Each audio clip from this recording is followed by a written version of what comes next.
People who have had neighbors from hell. What happened? I lived in a pretty typical apartment complex. Nothing fancy, but decent enough for what I needed at the time. The unit directly above me on the 3rd floor was occupied by a woman who would eventually become infamous in our building.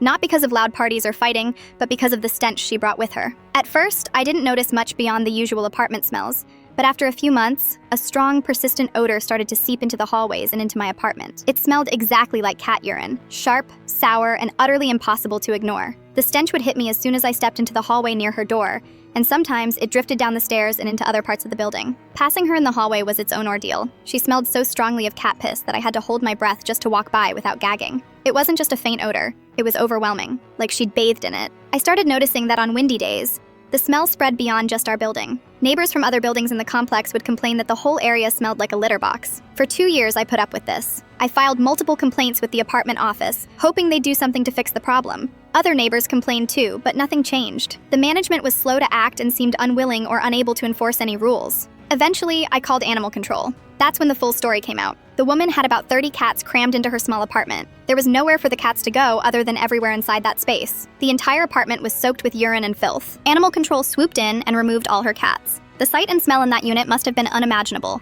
because the maintenance crew who went in afterward had to wear protective masks just to get the job done. They ripped out the carpets, sealed the wood underneath, and did extensive cleaning and repairs to get the place back to livable condition. The damage was so bad that it took weeks of work. She was evicted soon after the cats were taken away, but the whole ordeal had been going on for at least 5 years before I moved in. Other neighbors told me that the management had struggled to evict her because she was on Section 8 housing assistance. On top of that, the apartment manager seemed incompetent or unwilling to address the problem properly. She insisted to residents that the complaints were exaggerated and that the problem hadn't lasted as long as people claimed, even though everyone knew otherwise. Living near that apartment was a nightmare. Sometimes it felt like the smell was inside my own walls. I dreaded walking past her door or coming home on windy days when the stench would hit me like a punch in the face. It was an exhausting, degrading experience, not just for me, but for everyone else in the building who had to breathe that air. After she was finally gone and the place cleaned up, things slowly went back to normal. The smell disappeared and the building felt livable again. But the memory of that period, of the unbearable odor, the constant complaints, and the slow-moving management stuck with me for a long time. It was easily the worst neighbor situation I've ever had to endure.